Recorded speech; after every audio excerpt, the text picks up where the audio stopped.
მასწავლებელთა პროფესიული განვითარების ეროვნულ ცენტრსა და ქართული ლიტერატურის სახელმწიფო მუზეუმს შორის გაფორმებული ურთიერთთანამშრომლობის მემორანდუმის ფარგლებში მუზეუმმა მასწავლებლებს უმასპინძლა.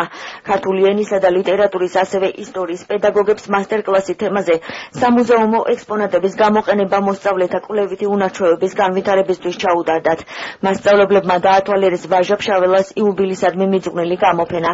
გაეცნენ ვაჟას ცხოვრებისა და შემოქმედების ბევრ უცნობ ფაქტს, მწერლის პირადი ნივთების კოლექციას და მისი ნაწარმოებების მიხედვით შექმნილ ილუსტრაციებს. ჩვენ გვინდა მასწავლებელს გავააზრებინოთ სამუზეუმო ექსპონატების მნიშვნელობა, ზოგადად მუზეუმის რესურსების მნიშვნელობა სასწავლო პროცესში.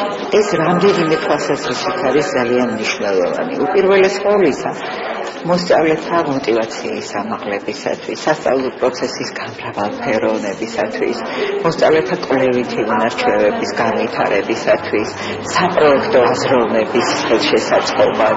გიორგი ლეონტის სახელობის ქართული ლიტერატურის სახელმწიფო მუზეუმი მართლაც ერთ-ერთი საუკეთესო, ვერტყოდი უნიკალური საგანმანათლებლო რესურსია და ძალიან მოხდული ვართ, რომ მაისში გასული წლის მაისში გაფორმდა მემორანდუმი მუზეუმსა და მასწავლებლის სახლს შორის და ვფიქრობთ, რომ ეს მემორანდუმი დიდ ძორებს შეიტანს როგორც ჩვენთვის, ასევე საგანმანათლებლო სისტემაში, ვინაიდან მუზეუმის უმთავრესი ფუნქცია არის, რომ იქნას გამოყენებული როგორც რესურსი.